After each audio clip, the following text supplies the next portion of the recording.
I didn't feel the sting of the slap at first. I only felt the shock of impact and the cold, hard tiles of the waiting room floor pressing against my cheek. Then came the taste. Warm, copper blood filled my mouth. My name is Olivia Underwood. I am 32 years old. I was at my gynecologist's office, a place that was supposed to be safe. But my stepbrother, Will, had turned it into a crime scene. He stood over me, his chest heaving, his face twisted into something ugly and red. He pointed a shaking finger right at my face. "You better start listening to me," he screamed. His voice echoed off the clean white walls. "You sign those papers now." The room had gone dead silent. The other patients, women waiting for checkups, some holding their pregnant bellies, stared at us in pure horror. A nurse behind the front desk was already shouting into a phone, her hands trembling as she called 911. Will didn't care about them. He didn't care that I was hurt. He only cared about the fraudulent inheritance papers he had thrown at me. He wanted to steal everything my father had left me, and he had just assaulted me in public to get it. I spat blood onto the floor. I looked up at him through my messy hair. He thought he had broken me. He thought I would sign because I was scared. But as I lay there, humiliated and bleeding, I realized something. I wasn't going to sign. He had made a mistake. This wasn't the end. My war was just beginning. But before I tell you how everything flipped, like and subscribe, drop a comment. Where are you watching from? My name is Olivia Underwood. I am 32 years old, and I live in my late father's Victorian house in the suburbs. To understand why I was lying on that floor with a bloody mouth, you have to go back 3 days. You have to understand that I was already broken before Will ever raised his hand. It started with the funeral. My father, Thomas Underwood, was a good man. He was the kind of man who shook your hand and looked you in the eye. He built his construction company from nothing but a pickup truck and a toolbox. He smelled like sawdust and peppermint. He was my rock. When he died of a sudden heart attack, my world stopped spinning. The funeral was held on a Tuesday. It was raining. It felt like the sky was crying right along with me, but I didn't have any tears left. I just felt numb. I stood by the graveside, wearing a black dress that felt too tight around my stomach. I was 14 weeks pregnant. My husband, well, my ex-husband now, had left months ago. We wanted different things. I wanted a family, he wanted freedom. When I found out I was pregnant after he left, I decided to do it alone. Dad was so happy. He told me, "Liv, that baby is going to be the heir to the Underwood empire. We'll raise him right." Dad never got to meet his grandchild. At the funeral, I stood next to Veronica, my stepmother. She had been married to Dad for 5 years. She was a beautiful woman, in a sharp, cold way. She wore a black veil and a designer dress that probably cost more than my car. She was sobbing loudly, dabbing at dry eyes with a silk handkerchief. "Oh, Thomas," she wailed, leaning against the casket. "Don't leave me." It felt like a performance. I looked at her hands. They weren't shaking. She was gripping her purse tightly, like she was afraid someone would snatch it. My stepbrother, Will, stood on her other side. Will was Veronica's son from her second marriage. He was 35, 3 years older than me. He wore a suit that was too shiny. He kept checking his watch. He looked bored. Every few minutes, he would pull out his phone and type a quick message, shielding the screen with his hand. I wanted to scream at them. I wanted to tell them to show some respect, but I couldn't. I felt a sharp cramp in my lower belly. I gasped and put a hand on my stomach. "You okay, Olivia?" Will asked. He didn't sound concerned. He sounded annoyed. "I'm fine," I whispered. "Just a cramp." But it wasn't just a cramp. It was a twisting, sharp pain that took my breath away. I tried to focus on the priest's words, dust to dust, but the pain got worse. It came in waves. By the time we got into the limousine to go to the wake, I was sweating. I felt dizzy. "Can we stop?" I asked the driver. "I feel sick." Veronica rolled her eyes. "Really, Olivia, today isn't about you. Pull it together." "I think something is wrong," I said. My voice was trembling, then I felt the wetness. I looked down at the car seat. There was blood. Panic seized my chest. "Stop the car," I screamed. "Take me to the hospital." Now, Will looked at the blood and wrinkled his nose. "Jesus, Olivia, that's disgusting." They dropped me at the emergency room entrance. They didn't come in. Veronica said they had to get to the wake to host the guests. They left me there, standing on the curb in the rain, clutching my stomach. The next 6 hours were a blur of white lights and cold instruments. The doctors were kind, but their faces were serious. They did an ultrasound. The room was silent. There was no heartbeat. I lost the baby. They had to perform a procedure called a D&C to clear everything out. It was an emergency. I lay on the hospital bed, staring at the ceiling tiles, counting the little dots. 1, 2, 3. I had lost my father on Friday. I lost my baby on Tuesday. I felt hollowed out. Like someone had reached inside me and scooped out everything that made me human. I was just a shell, a grieving, empty shell. I stayed in the hospital overnight. No one came to visit. I called my phone, but the battery was dead. I borrowed a charger from a nurse and checked my messages. Nothing from Veronica, nothing from Will. Just a generic text from Dad's lawyer, Gary, offering condolences for the funeral. I took a taxi home the next day. I didn't go to my apartment. I couldn't bear to be alone there. I went to Dad's house. It was a big, old Victorian house on the hill. It was the only place that still felt like him. I had a key. I let myself in. The house was quiet. The wake was over. The guests were gone. I walked into the kitchen. There were leftover platters of sandwiches on the counter, beginning to curl at the edges. Empty wine bottles were lined up near the trash. Veronica and Will were nowhere to be seen. I walked slowly up the stairs to my old bedroom. I was sore. The stitches from the procedure pulled every time I moved. My heart felt heavy, like a stone in my chest. I lay down on my old twin bed. It still smelled like lavender detergent, just like when I was a kid. I pulled the quilt up to my chin and closed my eyes. I just wanted to sleep. I wanted to sleep for a year. I drifted off into a restless sleep, dreaming of Dad's laugh and a baby's cry. I woke up to the sound of a diesel engine. It was loud, rumbling right outside my window. I blinked, confused. The clock on the bedside table said 10 a.m. I had slept for 14 hours. I sat up, wincing at the pain in my abdomen. I walked to the window and looked out. There was a massive moving truck parked in the driveway. 2 men in blue jumpsuits were carrying my father's favorite leather armchair out of the front door. "Hey!" I shouted, banging on the glass. "Stop, what are you doing?" I grabbed my robe and ran downstairs. I almost tripped twice. My legs felt weak. I burst out the front door, barefoot on the cold porch. "Stop!" I yelled at the movers. "Put that down, that's my father's chair." The movers stopped and looked at each other. One of them shrugged. "We have a work order, lady," the taller one said. "What work order? Who hired you?" "We did." I spun around. Veronica and Will were standing near the garage. Veronica was wearing a tracksuit and holding a clipboard. Will was leaning against his sports car, drinking a latte. "Veronica," I said, my voice shaking.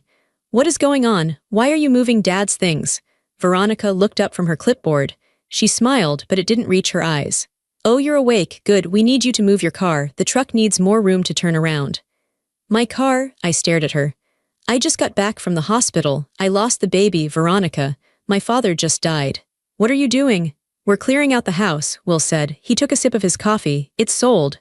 "Sold?" I felt like I had been punched. "What do you mean sold? Dad's only been dead for 5 days. You can't sell the house, it's our home."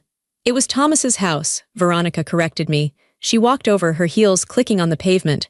She pulled a folded document out of her purse. "And now, it's mine, to do with as I please." She handed me the paper. I took it. My hands were trembling so bad the paper rattled. It was a will, last will and testament of Thomas Underwood. I scanned the pages. My eyes blurred. I saw legal jargon, dates, and signatures. Then I saw the paragraph that mattered. "I, Thomas Underwood, being of sound mind, hereby leave my entire estate, including all real estate, bank accounts, and the Underwood Construction Company, to my beloved wife, Veronica Underwood. To my daughter, Olivia, I leave nothing, as she has chosen her own path." "This is a lie," I whispered. I looked up at them. "This is a lie. Dad would never write this," he told me. "He told me just last week that the company was going to be mine. He showed me the papers last year." Veronica laughed. It was a harsh, dry sound. "People change their minds, Olivia. Thomas realized that you weren't cut out for business. You're too emotional. Look at you now, a mess." "I just had surgery," I screamed. Tears hot and angry pricked my eyes. "This isn't real, that signature. It looks shaky." "He was sick," Olivia, Will said, stepping forward. He loomed over me.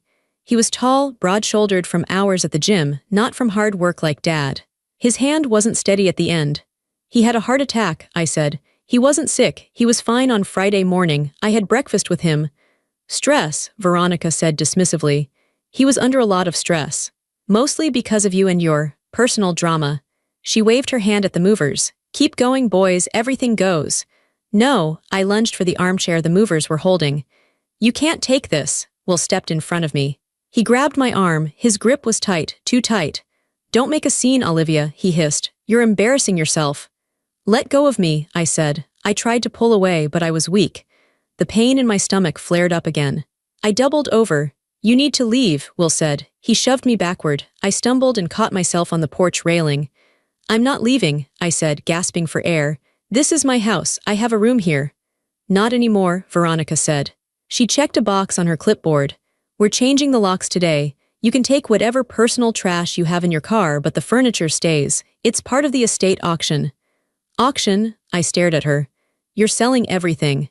His tools, his books, Mom's jewelry." "It's all assets," Veronica said. "Cash is liquid, old junk is not." "My mother's jewelry," I said, my voice dropping to a whisper. "Dad kept it for me. In the safe, the pearl necklace. The sapphire ring." Veronica smirked. "I didn't see any specific mention of jewelry in the will, Olivia. Everything belongs to me, and frankly, that old stuff was out of style decades ago." She turned back to the movers. "Be careful with the grandfather clock, that's worth $3,000. I stood there, shivering in the cold morning air. I was bleeding, I was grieving, and I was being erased. "I'm going to fight this," I said. I tried to make my voice sound strong, but it came out thin and weak. "I'm going to get a lawyer, I know Dad didn't write this." Will laughed.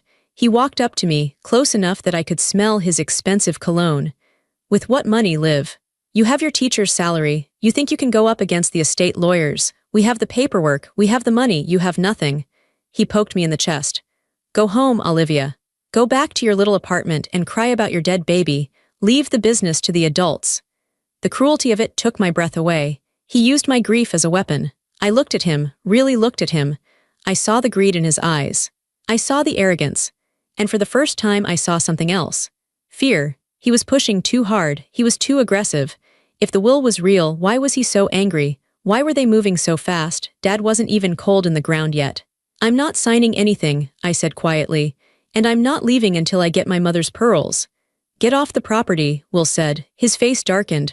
"Or I'll call the cops and have you arrested for trespassing." "Trespassing? It's my father's house. It's Veronica's house," Will spat. "Now get lost." I didn't leave. I sat down on the porch steps. I wrapped my robe around me. "I'm staying right here." They ignored me for an hour. I watched them strip the house. I watched my childhood disappear into the back of a truck. The lamp I read by. The dining table where we ate Thanksgiving dinner. Then, Will came out of the house. He was holding a stack of papers. "Since you're still here," he said, throwing the papers into my lap, "you can make yourself useful, sign these." I looked down, waiver of contest, agreement to vacate. "If you sign this," Will said, "Mother says she'll give you $5,000, out of the goodness of her heart, to help with your medical bills." $5,000, my father's company was worth millions. "No," I said. "Sign it," Will said. "No, Olivia, don't be stupid." "I'm not signing." That was the moment the dynamic changed. That was when the verbal abuse turned into something else. Will grabbed my arm again, pulling me up from the step. "Listen to me, you little brat. You're going to sign this. We are trying to be nice." "Nice," I shouted. "You're stealing everything." I yanked my arm back. I lost my balance and fell onto the gravel driveway. My knees scraped against the rocks. The pain in my stomach was a sharp, hot knife. Will stood over me. For a second, I thought he was going to kick me. "We'll see how stubborn you are," he said. "You have a follow-up appointment with your doctor tomorrow, right? Dr. Evans?" I looked up, startled. "How do you know that?" "I know everything, Olivia. I know your schedule. I know your bank balance. I know you're broke." He smiled. "We'll be there, bring a pen." He turned and walked back into the house. I sat in the gravel, dirt and blood on my knees. I realized then that I wasn't just dealing with a greedy stepfamily. I was dealing with predators. I got into my car, I drove away. I didn't go to my apartment. I went to a cheap motel on the edge of town. I didn't want them to find me. I needed to think. That night, alone in the motel room, I cried until I couldn't breathe. I mourned my father. I mourned my baby. I mourned the life I thought I had. But as the sun came up the next morning, the tears stopped. A cold, hard knot formed in my stomach. They wanted a fight. They were going to get one. But I made a mistake. I thought I could fight them with words. I thought I could reason with them. I didn't know how far they were willing to go. I went to my doctor's appointment the next day. I needed the checkup. I needed to make sure I was healing physically. I was sitting in the waiting room, reading a magazine about parenting that I should have put down when the door opened. Will walked in. He wasn't smiling anymore. He looked furious. He marched straight toward me, and that brings us to the floor, to the blood in my mouth, to the moment everything changed. The slap echoed.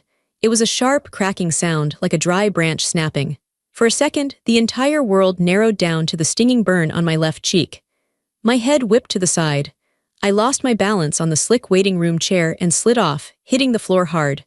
My hips slammed against the tiles. I tasted the copper tang of blood. He had cut the inside of my lip against my teeth. I looked up. Will was towering over me. His face was red, veins bulging in his neck. He looked like a stranger. This wasn't the annoying stepbrother I had ignored at family holidays. This was a violent man. "You better start listening to me," he screamed. I stared at him, stunned. He had actually hit me, in public, in a doctor's office. "You think you can hide?" he shouted, pointing a finger at my face. "You think you can dodge us? Sign the damn papers, Olivia." The shock began to fade, replaced by a low, trembling rage. I wiped my mouth with the back of my hand. It came away red. "Call the police," I yelled. My voice sounded raw. "Someone call the police." The receptionist was already on the phone, her eyes wide with terror. "Sir, you need to step back. I'm calling 911 right now." Will looked around, seeming to realize where he was for the first time.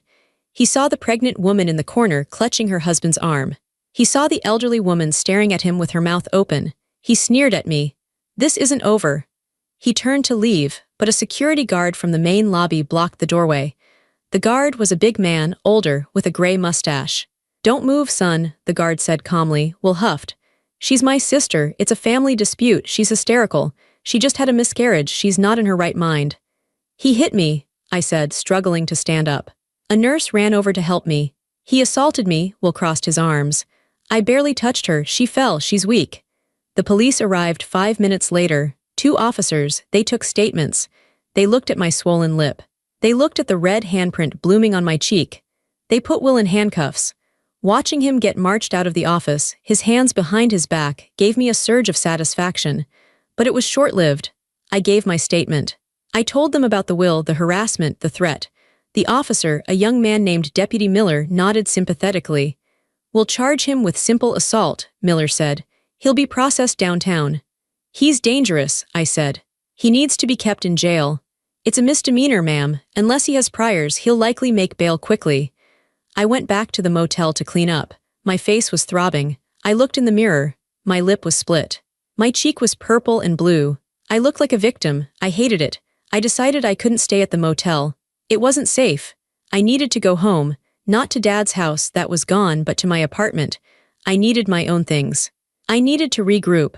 I drove to my apartment complex. It was a nice place, a second-floor unit with a balcony. I had lived there for 3 years. I walked up the stairs, digging for my keys. I was exhausted. I just wanted to ice my face and sleep. I put the key in the lock. It wouldn't turn. I frowned. I jiggled it. Nothing. It felt like the wrong key. I stepped back and checked the number. 2 billion. This was my apartment. I tried again. Still nothing. Then I saw the piece of paper taped to the door, right at eye level. Eviction notice. I stared at it. Non-payment of rent. Lease violation. "What?" I whispered. "I paid my rent. I have auto-pay." I tried the door handle. Locked. I heard a sound from the parking lot below, a distinct, mocking honk. I looked over the railing. Veronica was sitting in her silver Mercedes convertible. She was wearing sunglasses. She waved. I ran down the stairs. "What did you do?" I screamed. "What did you do to my apartment?" Veronica lowered her sunglasses. "Oh, hello, Olivia. Rough day. Your face looks terrible. Why are my locks changed?" "Well," Veronica said, checking her nails. "Did you know that the building owner is a very good friend of mine? We play bridge together. I told him about your financial troubles and the drug use." "Drug use. I don't use drugs. And the noise complaints," she continued smoothly. "He decided it was best to terminate your lease immediately, for the safety of the other tenants." "That's illegal," I shouted. "You can't just kick me out without notice. There are laws. Sue us," she said simply. "Add it to the pile. Oh, by the way, Will is out. He says hello." My blood ran cold. "He's out already." It was a minor misunderstanding. "We paid the bail. He's very upset with you, Olivia. Pressing charges against family, tacky." "Where are my things?" I asked. "My clothes, my furniture." She pointed a manicured finger toward the back of the complex, near the dumpsters. "We helped you pack." She rolled up the window and drove away. I ran to the back of the building. There in the grass next to the dumpster was my life. My clothes were in garbage bags, some ripped open, spilling shirts and jeans onto the muddy ground. My books were thrown in a pile, pages fluttering in the wind. My TV was cracked, face down in the dirt. I fell to my knees. I started frantically digging through the pile. I didn't care about the TV. I didn't care about the clothes. "The box," I whispered. "Where is the box?" I was looking for a small wooden jewelry box. It had been my mother's. Dad had given it to me when I moved out. It wasn't the expensive stuff. Veronica had that locked in the safe at the big house, but it held the sentimental things. My mother's locket with her picture, a pair of silver earrings she wore every day, my hospital bracelet from when I was born. I tore open a black trash bag. Kitchen utensils clattered out. I opened another, towels, then I saw it. It was lying near the curb. The wood was splintered. The lid had been smashed in, probably by a boot. I crawled over to it. I opened the broken lid. Empty. I looked around the grass. I saw something glinting in the mud. Pearl beads. They had taken my mother's faux pearl necklace. A necklace that was worth maybe $20, but meant the world to me, and they had snapped it. The white beads were scattered across the dirty grass and the asphalt of the parking lot. I picked one up. It was muddy. I picked up another. They hadn't just evicted me. They hadn't just stolen my inheritance. They were trying to erase me. They wanted to destroy every memory, every comfort, every safe place I had. They wanted me to break. They wanted me to crawl to them and sign the papers just to make it stop. I sat there in the mud, holding the broken pearls, tears streaming down my bruised face. I felt small. I felt helpless. But then I remembered Dad. I remembered him on a job site years ago. A foreman had tried to cut corners using cheap concrete. Dad had fired him on the spot. "Olivia," he had told me, "integrity is expensive, but it's the only thing worth paying for. And when someone tries to cheat you, you don't back down, you dig in." I looked at the pearls in my hand. "You dig in." I stood up. I wiped my face. I put the few pearls I could find into my pocket. I grabbed one bag of clothes. I left the rest. I didn't need the TV. I didn't need the furniture. I needed allies. I couldn't go to my friends. They were all young professionals who wouldn't know how to handle this. I needed someone who knew Dad. Someone who knew the company. Someone who knew where the skeletons were buried. I got in my car. I put the address into my GPS. Margie Simpson. She had been Dad's accountant for 40 years. She retired last year. She was 73 years old, 5 feet tall, and tough as old leather. She was the only person Veronica had never been able to charm. I drove out of the city, toward the suburbs. It was getting dark. My face hurt, my heart hurt, but my hands were steady on the wheel. I wasn't going to run anymore. I was going to war. Margie lived in a small, tidy bungalow with a garden full of gnomes. It was a peaceful house, completely at odds with the chaos of my life. I knocked on the door. It was 8 p.m. The porch light flicked on. The door opened a crack held by a chain. One suspicious blue eye peered out. "Who is it?" "Margie."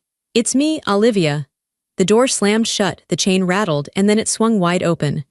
Margie stood there in a floral housecoat, holding a cup of tea. She looked at my bruised face. She looked at my split lip. Her eyes narrowed. She didn't gasp, she didn't scream. She just stepped back and opened the door wider. "Get in here," she said. Her voice was like gravel. "And tell me which one of them did it." I walked in. The house smelled like cinnamon and old paper. It was warm. For the first time in days, my shoulders dropped. I sat at her kitchen table while she made me a cup of sweet tea and put a bag of frozen peas on my cheek. "It was Will," I said. "At the doctor's office." "That boy has always been garbage," Margie muttered. She slammed a mug onto the table. "And Veronica is the dumpster he crawled out of." I told her everything. The funeral, the miscarriage, the fake will, the eviction. The pearls. Margie listened without interrupting. She sat across from me, her hands wrapped around her own mug. Her knuckles were arthritic, but her eyes were sharp. When I told her about the will leaving everything to Veronica, she snorted. "Bull," she said. "Total bull. They have a document, Margie. It looks real." "I don't care if the Pope signed it," Margie said. "Thomas Underwood would sooner burn his company to the ground than leave it to that woman. He knew what she was. He married her," I pointed out. "He was lonely," Margie said, "and she's good at pretending, but in the last year he was waking up. He called me 2 weeks before he died." I sat up straighter. "He did?" "Yes. He asked me about the accounts. He said money was leaking. He couldn't figure out where. He asked me if I still had my old admin codes for the server." Did you? Margie smiled. It was a wicked little smile. Olivia, I built that accounting system in 1998. I have a backdoor key that God himself couldn't block. She stood up. Come to the den. We went into her small home office. It was cluttered with stacks of paper. She sat down at a desktop computer that looked 10 years old. She cracked her knuckles. Let's see what they've been up to, she typed furiously, the screen filled with spreadsheets and numbers. Okay, she muttered. I'm in the server. Let's look at the withdrawals. We spent the next 4 hours staring at the screen. My headache faded, replaced by adrenaline. Look at this, Margie said, pointing a crooked finger at a line item. Vendor, VW Consulting. $5,000 a month for retainer fees. Who is VW Consulting? I checked the tax ID, Margie said, clicking another window. It's registered to a P.O. box in Nevada. The owner is listed as William V. Pierce, Will, I said. His middle name is Vincent. He's been paying himself a consulting fee for 3 years, Margie said. But look here, 6 months ago the amount jumped. 50,000. Then 100,000 last month. That's embezzlement, I said. That's theft, Margie corrected. And Thomas found it. Look at the date of this email draft. She opened a folder labeled Drafts in my father's email account. To Gary Garrison, attorney subject. Urgent changes date, 2 days before he died.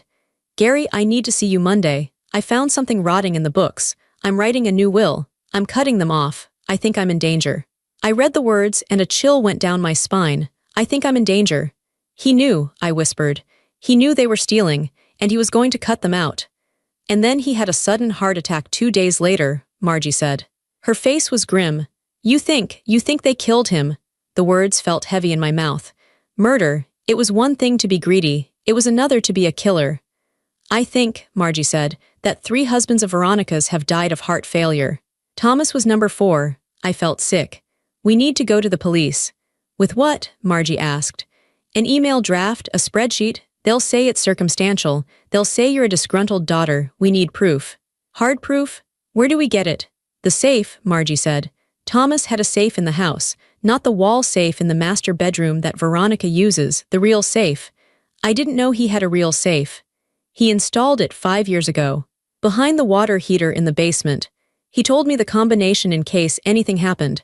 He said, Margie, if I die sudden, you check the box. We have to get back into the house, I said. But they changed the locks, Margie said. I thought about the old Victorian house. I thought about the summers I spent there as a teenager, sneaking out to meet friends. I know a way in, I said. There's a coal chute window in the basement. The latch has been broken since 2005. Dad never fixed it because he thought it was too small for anyone to squeeze through. Margie looked at me. You're not a teenager anymore, Liv. And you just had surgery. I'll fit, I said. I have to. We made a plan. We would go the next night. Margie would drive the getaway car. I would break in. It was crazy. It was dangerous. But looking at the numbers on that screen, seeing how they had robbed my father blind while he was still alive, I felt a cold resolve. I wasn't just fighting for money anymore. I was fighting for justice. I stayed with Margie that night. I slept on her pull-out couch. I felt safer than I had in days, but I still slept with one eye open. Around 3 a.m. I woke up. There was a noise, a scratching sound, like metal on glass. I sat up, my heart hammering against my ribs. The house was dark, scratch, scratch. It was coming from the living room window. I crept off the couch, my bare feet silent on the carpet. I moved toward the window, staying low. I peeked through the blinds. A shadow was moving on the front porch, a tall, dark figure. They were holding something. A can, hiss, the sound of spray paint. Then the figure stopped. They turned and looked right at the window. They couldn't see me in the dark, but I felt their gaze. I froze. The figure turned and ran, disappearing into the night. A car engine roared to life down the street and screeched away. I turned on the porch light and opened the front door. Margie came stumbling out of her bedroom in her nightgown, holding a heavy brass candlestick. What? Who is it? Look, I pointed at the front of her house. Across the white siding in bright red spray paint were the words, "Stop digging or next time we come in." Margie stared at the words. She didn't shake. She didn't cry. Her jaw tightened. Well, she said. That settles it. Settles what? I asked, my voice trembling. Margie, they know I'm here. They know we're looking. This is dangerous. I can't put you in danger. Margie looked at me. She raised the candlestick. Olivia, I'm 73 years old. I've survived cancer, a divorce, and 40 tax seasons. Some punk with a spray can doesn't scare me, it makes me mad. She poked me in the shoulder. They're scared, that's what this means. If they were safe, they'd ignore us, they're panicking. They threatened to come in next time, I said. Let them try, Margie said. I have a shotgun under my bed and I know how to use it. We didn't sleep the rest of the night. We sat in the kitchen drinking coffee, watching the sun come up over the red letters on the wall. At 8 a.m. the doorbell rang, I jumped. Margie grabbed the candlestick again. She looked through the peephole. It's him. Will, open it, she said. She opened the door. Will stood there. He was wearing a fresh suit, looking clean and polished. He held a bouquet of flowers. He looked at the spray paint on the wall and feigned surprise. Oh my God, Margie, what happened here? Vandalism. Cut the crap, Will, Margie said. She didn't step back, she blocked the doorway. I came to see Olivia, Will said, trying to look over her head. I heard she was staying here. I wanted to apologize for the misunderstanding at the doctor's office. Mother and I are worried about her mental state. She's fine, Margie said. She's better than fine. I'd like to speak to her, Will said, taking a step forward. No, I said. I stepped out from behind Margie. Will's eyes landed on me. He smiled. It was a shark smile. Liv, look at you. You look tired. Come home. We can work this out. We can discuss the settlement. He emphasized the word settlement while his eyes flicked to the spray paint. I'm not coming with you, I said, and I'm not signing. Olivia, Will said, his voice dropping to a low, menacing tone. You're making this hard. You're dragging poor Margie into your mess. You don't want anything to happen to her, do you? Accidents happen. Old ladies fall downstairs. Houses catch fire. Margie laughed. It was a loud, barking sound. Listen here, you cheap suit, Margie said. She stepped onto the porch and poked Will hard in the chest with the candlestick. You threaten me again, and I will audit your life so hard your ancestors will feel it. Now get off my property before I call the cops and show them your artwork. She pointed to the red paint. Will glared at her. His mask slipped. He looked like a petulant child. You're making a mistake, he said. Both of you. He threw the flowers on the ground and stomped back to his car. I watched him go. My hands were shaking, but not from fear anymore. From rage. He's desperate, Margie said. He came here to check if we were scared. He wanted to see if the threat worked. Did it work? I asked.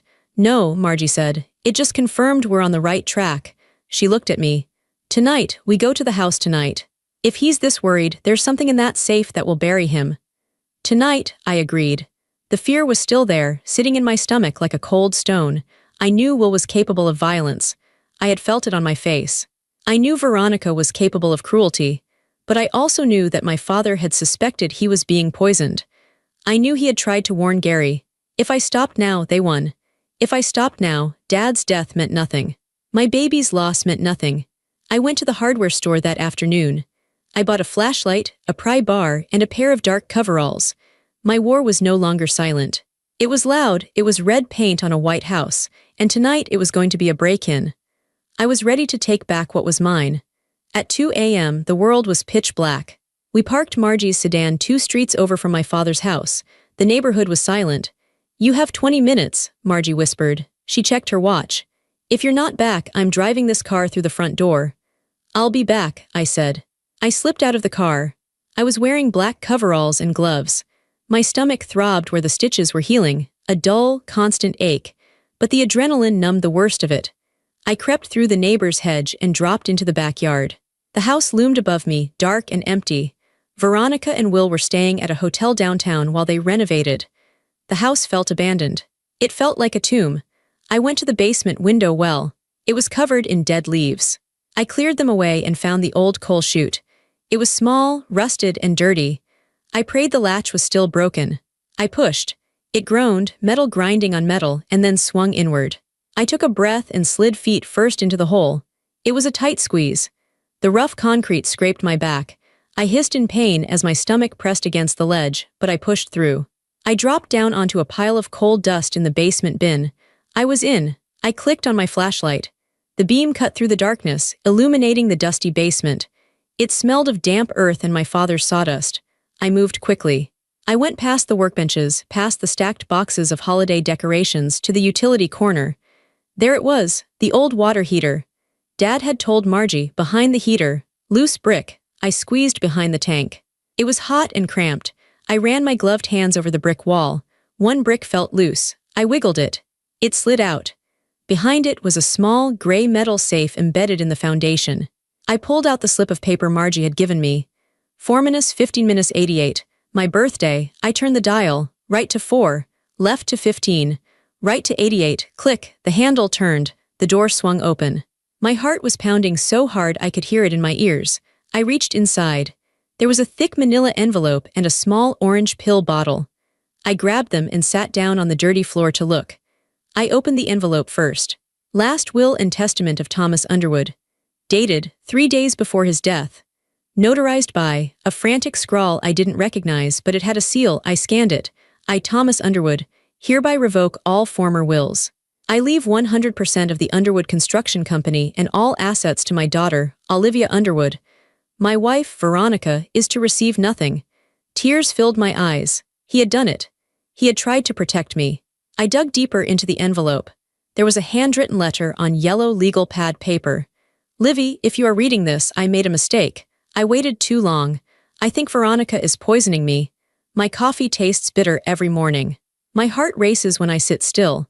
I found the transfers will made. They are bleeding the company dry. I'm going to Gary on Monday. If I don't make it, check the pills. I love you, kiddo. Stay strong, Dad. I put a hand over my mouth to stifle a sob. He knew. He was scared and he was alone and he knew. I picked up the pill bottle. The label said heart medication digoxin, but inside the pills looked different. They were slightly different shades of white. Some looked chalky. I put everything into my zipped pocket. I had the proof. I climbed back up on the coal bin. Getting out was harder than getting in. I had to pull myself up, straining my arms, scraping my stomach again. I gritted my teeth against the pain. For Dad, I thought. For the baby. I tumbled out onto the grass, gasping for air. I ran back to the car. Margie unlocked the door as I approached. Got it? She asked. I held up the envelope. I got it. Let's go, she said. She gunned the engine. As we drove away, I looked back at the house one last time. It wasn't a home anymore. It was a crime scene. The next morning, we walked into the office of Gary Garrison, my father's attorney. Gary was a tall, nervous man who always looked like he was expecting bad news. When he saw my face, still bruised and swollen, he winced. Olivia, he said, I heard about the altercation with Will. I'm so sorry. Forget my face, Gary, I said. I threw the envelope on his mahogany desk.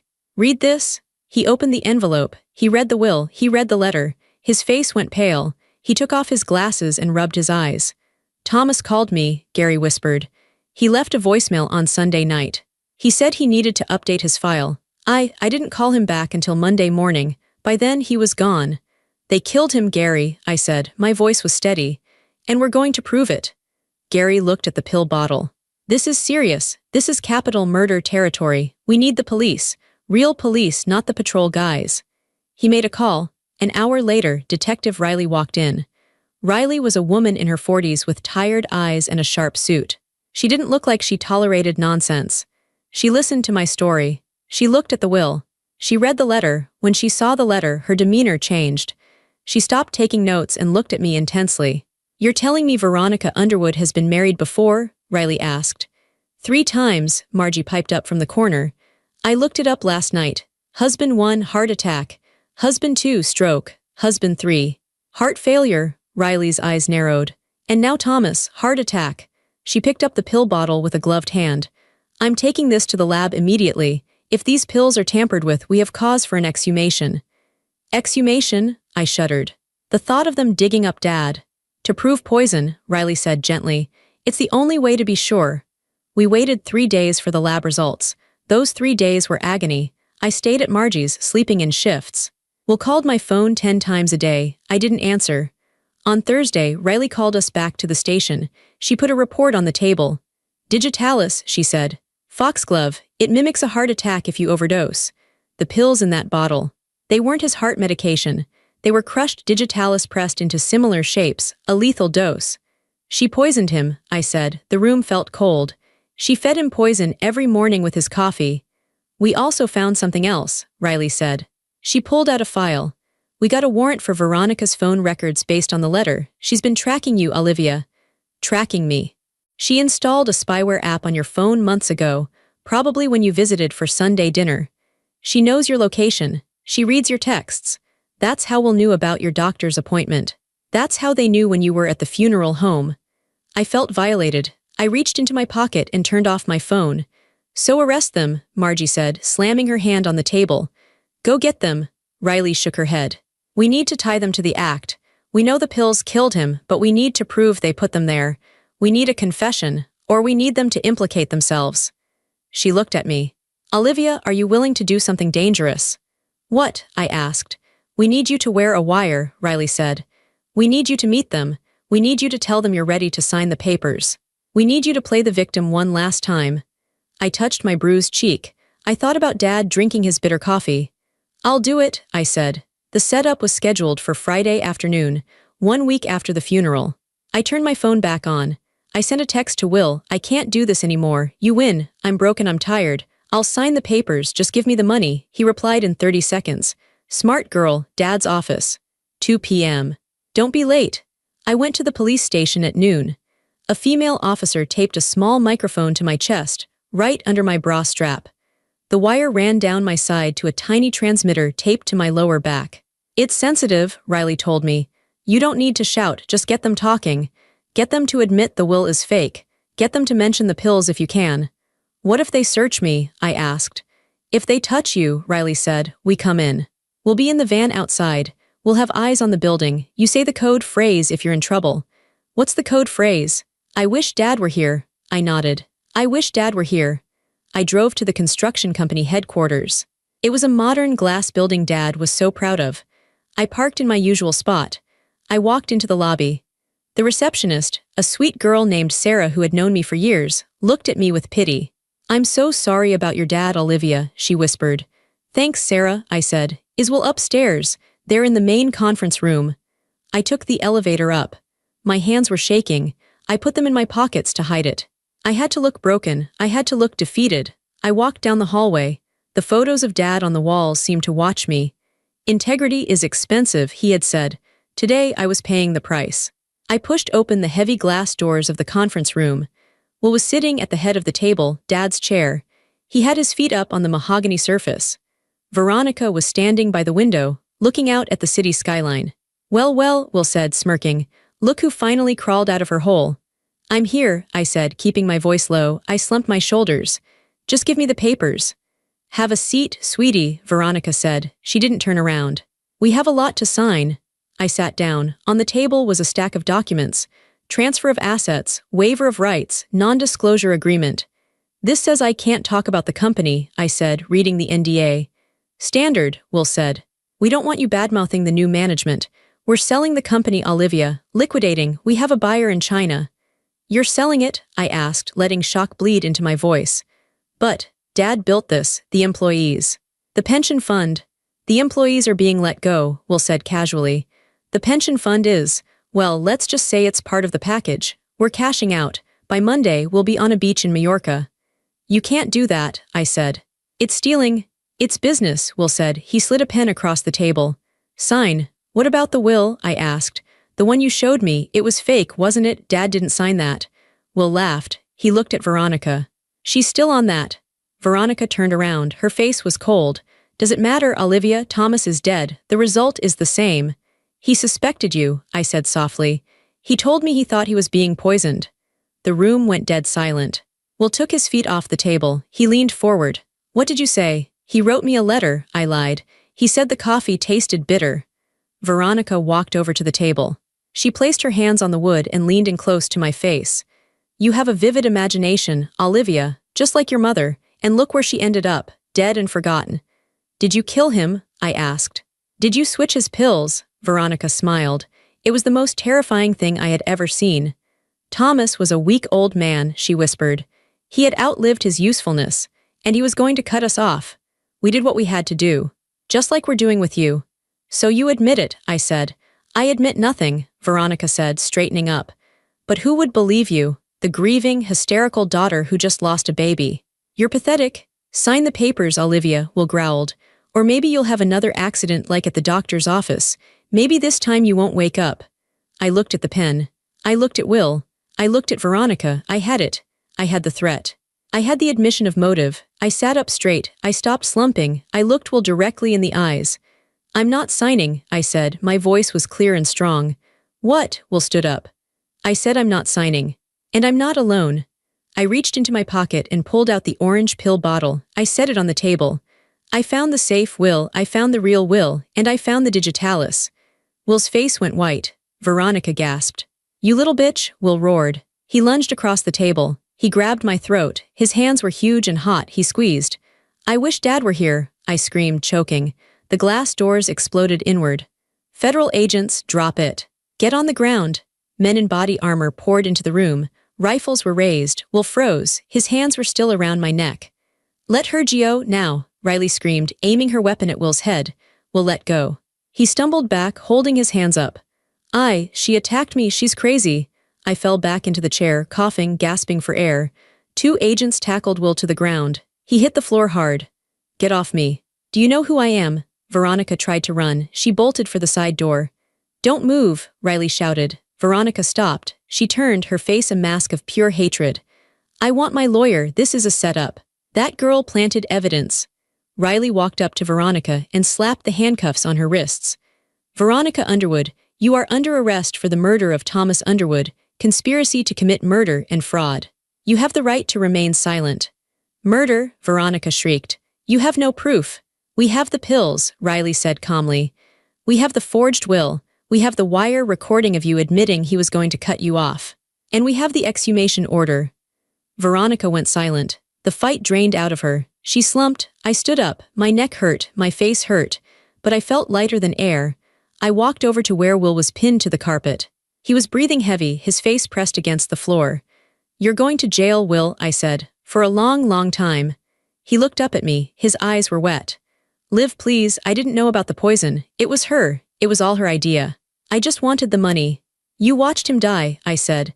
And you slapped me while I was bleeding. You're a coward. They dragged them out. I watched from the window as they were shoved into the back of police cruisers. The lights flashed red and blue against the gray city buildings. Employees were gathering in the hallway, whispering, looking scared. I opened the conference room door. It's okay, I told them. They're gone. The company is safe. Gary Garrison came running down the hall. He looked at me, then at the empty chairs. Did we get them? We got them, I said. I collapsed into a chair. The adrenaline crashed. I started to shake. I put my head in my hands and cried. Not from grief this time, from relief. Margie came in a few minutes later. She walked over and put a hand on my shoulder. You did good, kid, she said. Your dad would be proud. I miss him, Margie, I sobbed. I miss him so much. I know, she said, but you saved his legacy. You saved everything. The trial took a year. It was a circus. The media loved the story.